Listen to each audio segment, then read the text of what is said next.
We have it from reliable sources that much of the Swedish west coast has been taken over by rogue llamas. This episode of the show looks at electronic devices that can disappear on command, like magic. We also discuss the new joint AI effort from Microsoft and Amazon, called the Gluon network.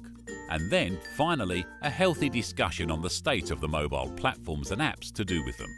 Are we looking at more change than we thought? This episode recorded in a time machine built by Joel's cat.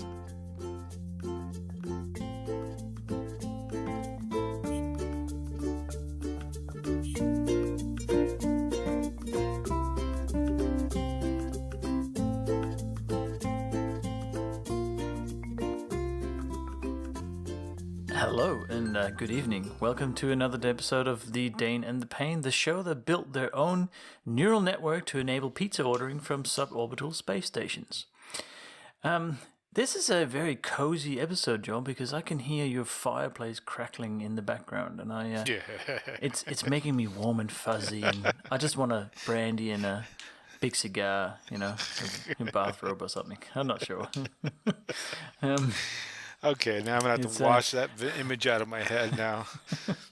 Bathrobes are so we're 1970s. not having a fireplace chat, but we kind of are. It is, and I apologize. It's yellow cedar, and when it burns, it pops quite a bit, so hopefully it's not too distracting. That's fine. I'm not moving. No, it's... no. This just shows you the beginning of October, and you already got to fire up the fireplace in Alaska, But you've been doing that since July, right? Oh, yeah. No, actually, I was remarking the first day, I think was like 2 days ago or 3 days ago, that I had a fire going all day. So it's actually been really comfortable out. So you know what? We've had the fireplace on for not even a week ago. It's been pretty cold here too. But anyway, there you go. I had an interesting tech story for this week. Well, I don't know if it's interesting. I thought it was interesting, and because I'm still building this new project, and we're making progress. I'm actually going to meet the people face to face in a couple of weeks, which will be exciting. But we had this use case where we needed to send an SMS. So when someone orders a thing in the system, they will get an SMS saying, "Hey, we received your order, and when someone can help you, we'll let you know." And I thought, all right. So I put it out on Twitter, which is the great platform for it. Say, hey, guys, what is the best SMS platform for .Dotnet, which is what I'm using? And I got a fair few suggestions, and I ended up using Twilio, more so because they've been around a while. They support a lot of countries, some with more services than others, and their documentation is great. So it wasn't because the other products were crap or didn't work or anything. It was just I just preferred this one, and it was so easy. Like in half an hour of understanding how the thing worked, I had SMSs going out for my test devices. So I thought that was very interesting because it's a thing that I needed to do maybe 7 years ago, when I was building another project for the logistics industry. Your truck is left now, and it would send an SMS. And I remember it being like a week-long project just to get this thing. You placed a file in a folder on an FTP server, and some other process would pick it up, and it would send it. It was just a real nightmare. And here, 4 lines of code or something in the right place and done. It was just, I was very impressed. I thought that was a great experience, seeing that I've tried it before and how easy it's become. So it's a great little piece of technological progress, I think. This is so interestingly enough, Lars, that you mentioned Twilio, because, I mean, as you know, maybe you don't, I do follow quite a few stocks and I'm pretty active and always have been in that. And Twilio, when it came out as a public company, it had this huge pop. It went from like $20 or right around there to like $50 or $60 a share, and then it returned to earth. And for the past, That's a good way of putting it. for the past year, it's been kind of flat, and there's been stories going around that it might be a buyout target. And it's interesting because I'd heard a lot of online chitter chatter about the company, but more related to as an investment.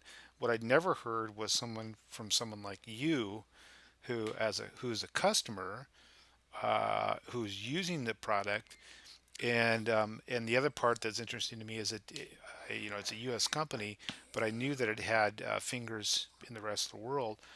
So it's really interesting. You should give them that feedback.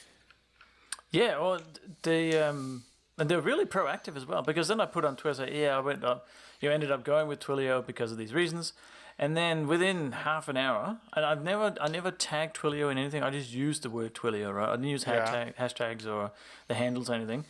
I had one of the evangelists from Twilio going, hey, if you ever need any help with it, just let me know. Which I thought, wow, that's pretty impressive. And then today, I think it was, or yesterday, I got another email to say, hey, you know what? I'm going to be your account manager. Here's my direct number, and you can call me if you need help. I'm like, wow, this is just a trial. I haven't even signed up for it yet. So I was quite impressed so far.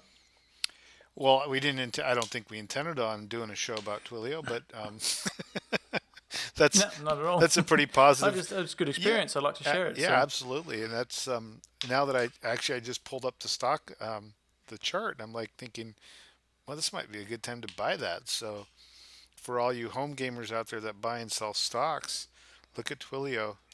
I think it's actually time to buy. Yeah, I cannot make that recommendation. I have no idea. But Yeah. Well, anyway, that's Joel's financial advice service. that's right. Um, You can just make the checks payable yeah. to Anyway. to Lars. Yeah. Send your Well, you just Bitcoin. go to the Day in the Pen, go and support it, and put something in our guitar case for the song we're playing today. So we can do that too. Oh, hey, kitty. Yeah, that's There's a the cat. Are you one of- stepping on it, or is it just No, happy? she's being a terror. Just a horrible creature, vile creature that she is. Sorry about that, everybody listening, but I do Well, have a cat. It's a relaxed show today. We got the cat in the fireplace and everything. Yeah. So, what have you been doing? It's getting wintry in Alaska, and I'm guessing that you're running from bears still, or So, bears. Oh, yeah, bears. I think the last time we talked, I had an encounter with the bears. And so I was out on my sojourn coming back from a run. And, when you get 4 or 5 miles in, generally your brain just turns off and you become less aware. Now, oddly enough, I wasn't listening to music or anything else. And I didn't even have my phone with me. And I'm running up an incline on this trail.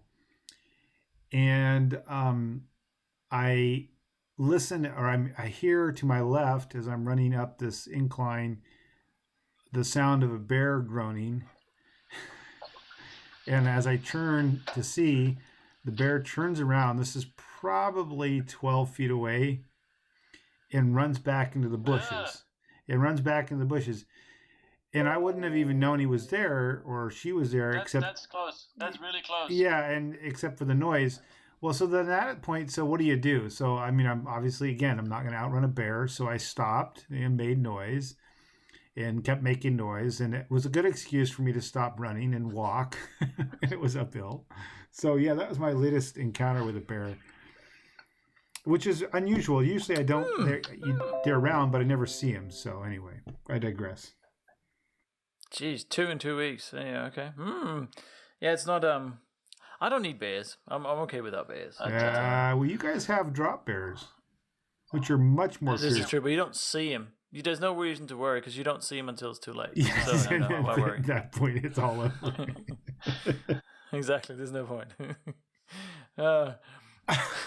So, jeez, this is maybe we should talk about technology. We did talk about technology already. Yeah, we're not you- completely behind the. We talked about Twilio. Yeah, Yeah, we talked about So, the new application you're developing. That it's a big secret. Well, I don't know if it's a big secret. I'm just not talking about it.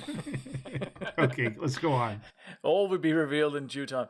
No, it's actually moving along all right, and it's one of those projects that there's nothing like it, so you're not quite sure what you're doing, and you ask the people that are in the industry that I'm working with, and they go, "Well, we think it's going to work like this." So it's going to be very much a trial and error type thing, which is why we're very keen at getting the first version out, get someone to use it, so we can see what works and what doesn't, because it's just not obvious.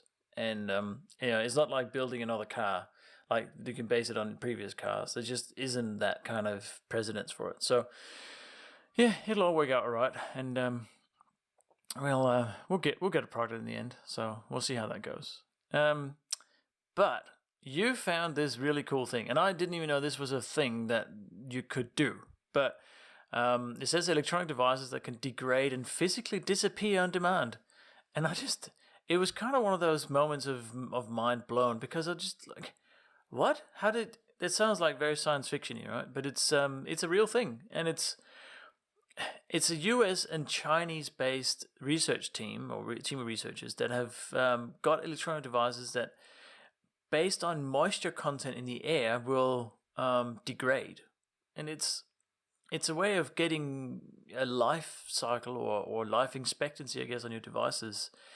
That I'm not sure what the use case is, though. Like, you found this thing. What is your take on it, Joel? Well, so there's, I mean, the use case that they talk about would be, say, in a circuit chip where you could program some amount of moisture, or have some way of triggering the device being exposed to the air where there is moisture, where it actually just degrades automatically. But for me, it's interesting to think about it as, when people talk about security and one-time use, as a company, you worry, all the time that you spend on a device, wiping it, making sure there's nothing on it before you resell it back into a wholesale market or whatever, anything with a chip on it. Well, imagine if the brains of the operation was much more simply just there was a reaction triggered remotely by a command prompt, and it rendered it basically a neutered system, a neutered device. And I think that's where it's sort of the whole notion that you can remotely stop a device from working, and the way that they're going about it is sort of the unusual part of this. But to me, it's really interesting how they sort of came about this. But in use case, I don't know. I mean, this is relatively new, so, but I'm sure there's got to be a million things they could do with it. Well, you think so? Like, it's just I immediately kind of think of Mission Impossible. Should you choose to accept this mission, this message will self-destruct in 5 seconds, right? That kind of spy scenario. But I'm sure there's also consumer grade electronics that could benefit from it. I just can't think of what it is right now, but it intrigues me. I find it very, very interesting. Just the fact that, like, we all know that electronics can't, they don't handle moisture in any case. But take that as a positive and turn it around and say, hey, we're going to build something that, when exposed to moisture, will self-destruct. No, it won't, but will degrade over time and disappear. I find that very intriguing. Well, I mean, at just a purely sort of practical level. So if you are putting, 1 billion cell phones, the guts, into, trash or recycling even a portion of it, you're removing potentially all of this stuff from the environment. It's a polymer, and that they've been working with, and they're basically building things out of. And so imagine, if you will, if this was something you could do with a 3D printer. You start coming up with lots of really interesting things. Even if you're just making stuff like as simple as children's water toys, that disappears in the water. I don't know. I mean, my head's kind of spinning a little bit thinking about what you could potentially do with it. But I thought the whole idea, and that it's people from both the U.S. and China that are working on it, which again is, kind of unusual, I think, or maybe it isn't unusual.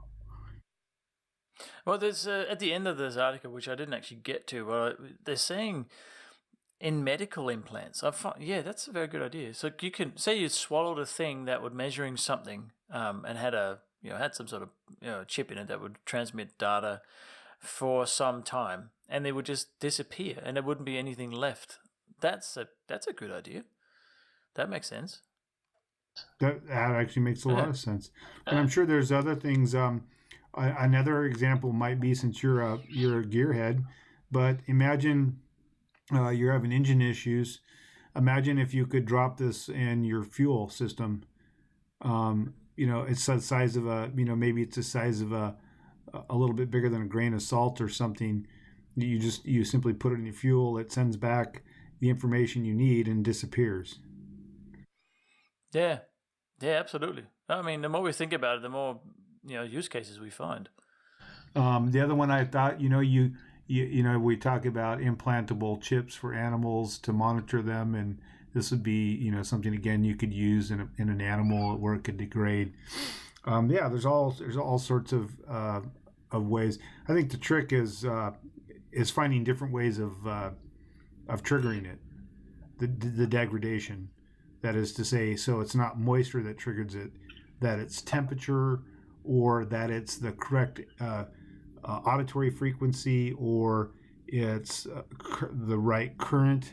So there's something that can be done remotely that will keep it from working. If it's just moisture, I think that tends to just would limit what you could do with it. But anyway. I think you probably took it one step further by saying, we don't need moisture, because that's the whole idea of this thing, right? But I agree. The point being is that remote disabling, you'd want to have other ways of doing that, because then you would expand the number of practical applications. This is just one example. Sure. And I like the whole idea that it's like you said, it's like Maxwell Smart. It's The shoe phone is going to self-destruct. I know. I think it's, I mean, this is super early days, right? They only kind of proven the concept. But it's one of those things that we forget about, and then maybe in 5 years it becomes a thing in a high-end smartphone or a high-end TV or something that does a thing, and then it comes back, right? I think it has real potential. And we might see it, as I said, in the medical industry. I find that interesting. That could certainly be a good use for it. I don't think we need to flog that horse anymore or shave that yak. But because I was thinking one other thing I was thinking about is, so if you want something to shut down, so if an example would be if your house is getting flooded, or a pipe in your house burst, and you had this attached to your water or your system, whatever system you have in your home, and it automatically shuts down the water to your house as soon as it senses water. So you don't physically have to be there. In places that are very cold, where you have pipes bursting and that sort of thing going on, that's a pretty big deal. Anyway, sorry, we're past our time on this. Sorry. No. I was going to say I find it interesting as well. So by all means, we blabber on. That's what we do. Some say waffling, and I have waffles in my pantry. The next thing that I really want to talk about was a terrible name for, as we agreed on the other day. It's actually Amazon and Microsoft have teamed up, and they've built a neural network called Gluon.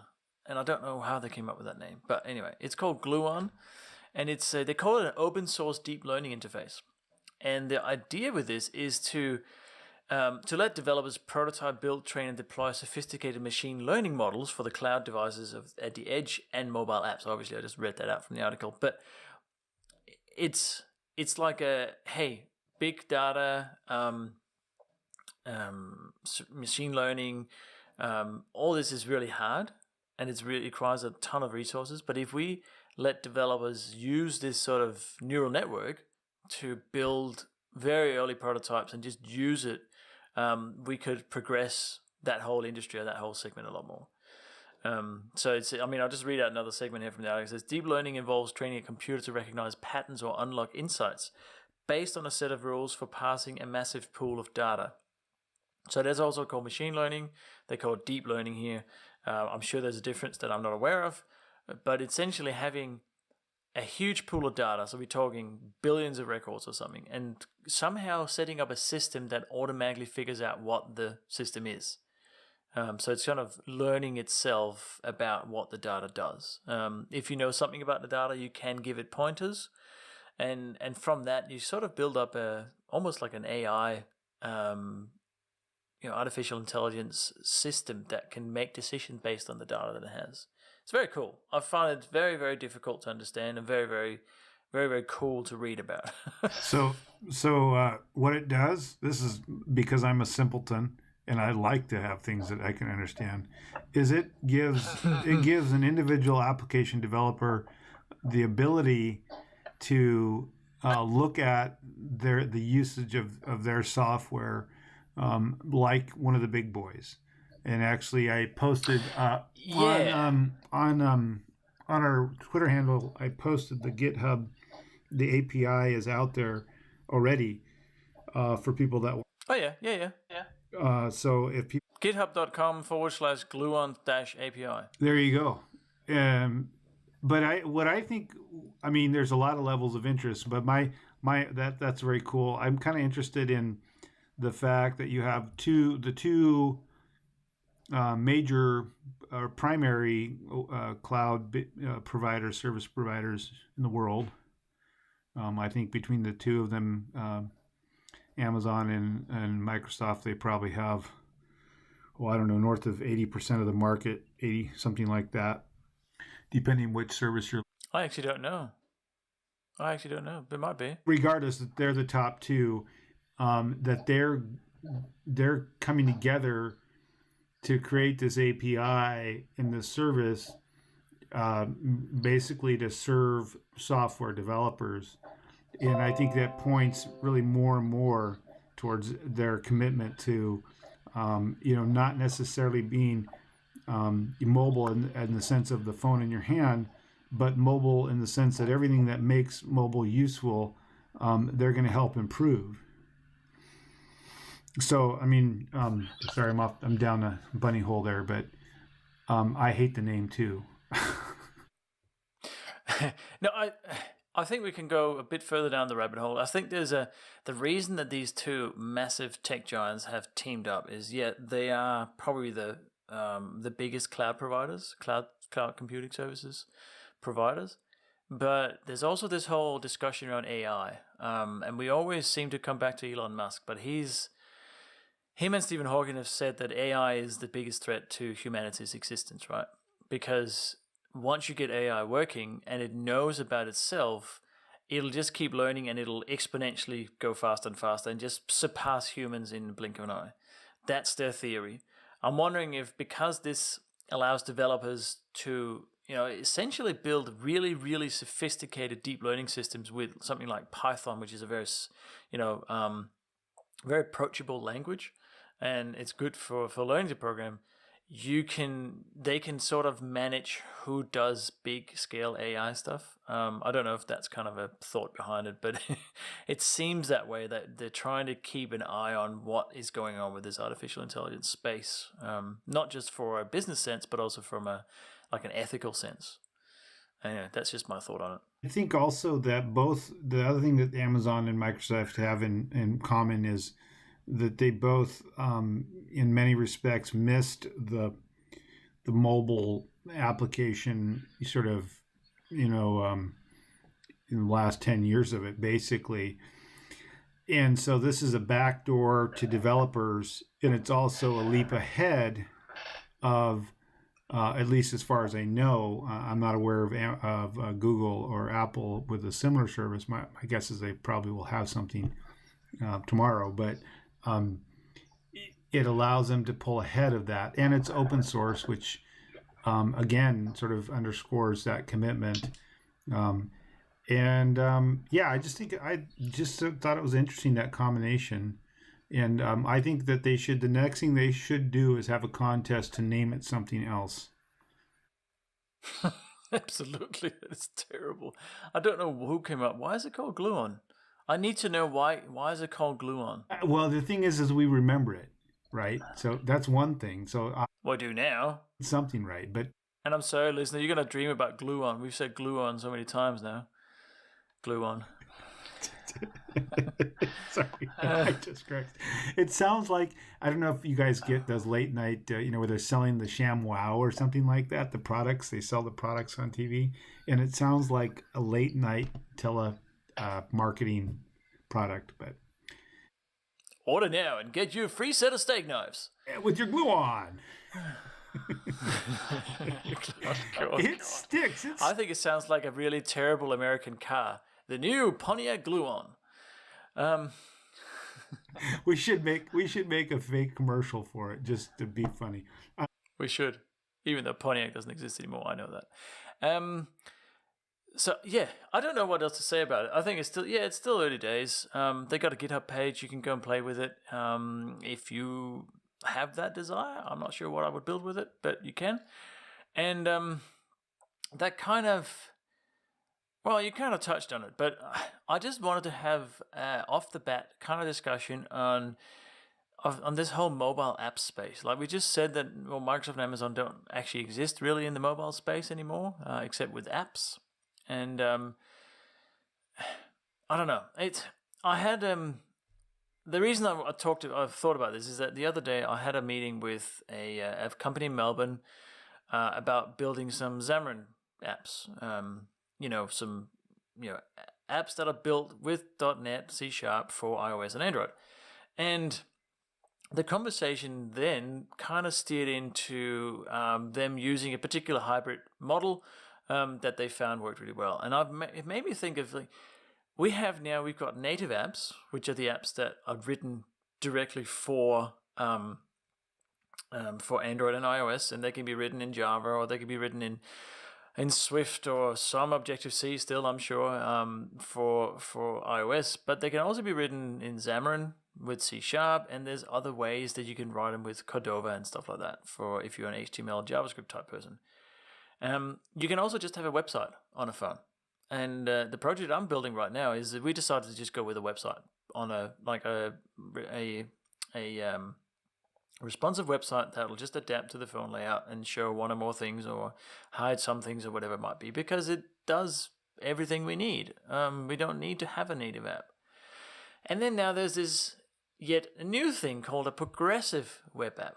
And I know you, Joel, particularly like this term because you're just thinking of progressive as in politics. But it's not. Progressive is this. In this sense, it's essentially it's a web app, right? So it's a website written like any other website, but it has this component to it that allows it to be essentially installed on the device it's running on. So that means that you open up the web app, you use it like a user normally, and while you're using it, it's downloading most of the website or the web app. And you get an icon on your phone like you used to from any other app, and it looks and feels like a native app, but it's all from the web. And this idea of having the best of both worlds is what Google has developed this and come up with this progressive web app idea. And it works really well. It's become very, very popular. So that was my tech side of it. That's my developer hat put on saying, hey, this is what's happening in that space. And I thought, hey, I'll ask you, as a consumer of apps on various devices and platforms, do you even care? The thing is so because I've been using a dead platform for a long time now, and I use I don't really miss much, but there's a few sites that I just have pinned to the start that I say a banking application or web page that I have pinned to my start screen. And what I've found is if the site is optimized for mobile, like literally the experience is as good on or better on the website than it is with an application. And an example I would give is, say, Alaska Airlines, which had a Windows Mobile or Windows Phone application for a long time. But if you use their website on mobile, It's like, there's, I don't know what the big deal with apps are. And I would say that maybe a couple of years ago that would have been different without because networks weren't as reliable, service wasn't as good. But as networks have become more reliable and service gets more good, the whole idea of having to have an application, seems almost like put on, like, okay, it's just because that's cool. But but that's my experience, and I'm not obviously I'm probably not the typical iOS user or even Android user. I don't know. I think you're right to a certain extent. It has changed a lot, which is why Google's come out with the progressive web apps, right? Which have been out for 2 or 3 years maybe, and because their idea was that native apps easily get very clunky. They get out of date because no one updates them. They look old. If you had a new version of an operating system, they start looking old. There's all these things with native that were a problem. So they tried to solve those with progressive web apps. So it still looks native. It still looks like an app on your phone, but it actually runs off the web. Where native does work, in my opinion, is that if you have somewhere without coverage, and in Australia, that's often the case. You go places there is no coverage. It's just we don't have a lot of people and we have a huge country.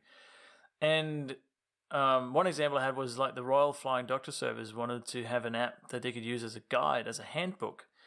And that obviously has to be offline. They can't have the information they need to treat people come from the web if they're half the time is out of range. So in that case, it made sense with native. So to me, it very much depends on the project. But 9 times out of 10, in my experience, a website will do just fine. Very often you do. And it's a lot cheaper. Building a web app is a lot cheaper than trying to build a native app.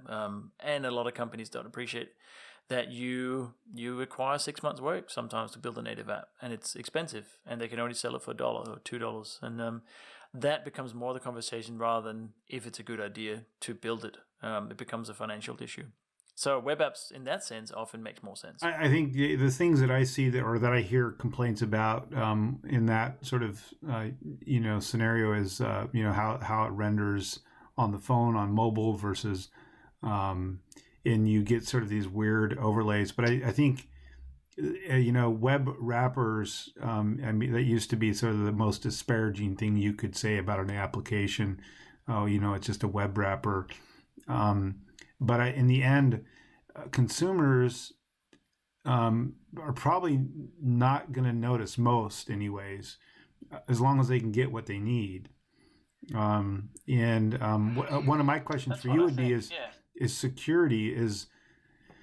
What does that do to security, and or does it create more problems maintaining that sort of combination, or is it actually more secure? Which one is more secure? The progressive. Is it more secure? Do you mean secure in terms of transmission or in terms of authentication, or like what do you mean? Authentication, encryption. If you're dealing with banking or personal information, does it create more security problems? I guess is what I'm asking. No, developers screw up both equally. I don't think that's certainly not. That's not an issue for either platform. Developers generally are not very good at securing the data, and it's not because they're evil or they don't want to. It's just because they haven't learned that. Which is why our good friend Troy Hunt does the workshops that he does is to educate people around these security things that are often not very hard, but people are just not aware of them. And so security is certainly not an issue in my opinion of choosing either strategy. So I don't know if progressive apps are the wave of the future, Lars. And I'm sorry, people, if you're listening and the audio is a little funky. My technology crapped out on my end tonight, so you can blame me. That being said, we would appreciate it if you'd visit our website. If you have questions or concerns, or you have stuff you want to let us know about, hit us up on Twitter. on Facebook. You can throw a rock at Lars, or just look for a broken down Jeep on the side of the road and talk to him. That's just uncalled for. I think you're forgetting something. You're trying to get out of it. I know you are. It doesn't work that way, Joel. Because first, before we go anywhere, it is time for the joke of the week. It's the joke of the week, so come along with me. I cannot promise it will be funny, but it's the joke of the week.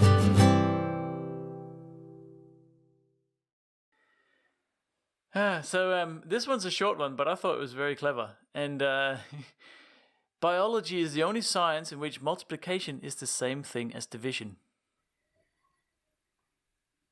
I like that.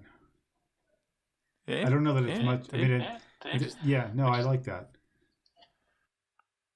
I think it's awesome. Because it made me think of what they mean. Oh, yes, exactly. So, yeah. And then I found this list of biology jokes, and there's a couple of others. They're all very terrible, actually, but kind of funny. So, what was the biologist wearing on his first date with a hot chick? I do not know. Designer jeans. I know. Anyway, that's enough. See, that was the bonus joke. That's a recommendation for you, for listeners. So if you like music, there's a band called Jason Isbell and the 400 Unit. And there's a song called "If We Were Vampires." For all you, it's no. If you're romantic, and you'll probably cut this out, Lars. But seriously, if you're a romantic person and you like music, look it up. "If We Were Vampires," and play it for your wife or your boyfriend or girlfriend or whoever you love in your life. And if they're not on the floor and crying, they don't have a heart. So, anyways, that's my music recommendation. I'm so glad you gave that. That's brilliant. If it's not fun, we're having fun, right? I'm having fun.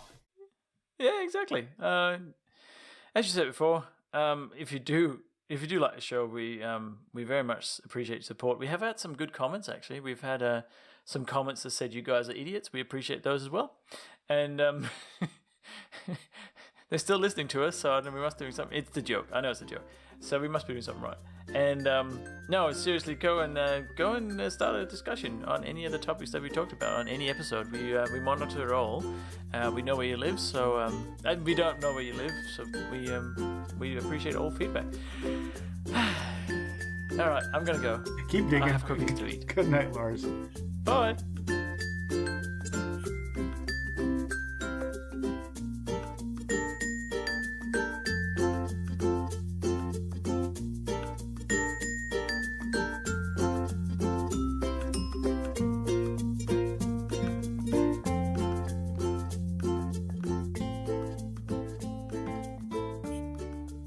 Thank you for listening in on another episode of The Dane and the Pain. We record across the Pacific, across hemispheres, and across time zones. You can find us on www.daneandthepain.com. Our Twitter handle is Dane_Pain, and we are The Dane and the Pain on YouTube and Facebook. We're also on your favorite podcast app, including iTunes, and please join our fan club by clicking the Register Now button on our website to know about upcoming shows and any free stuff we may have to share. See you next time on The Dane and the Pain.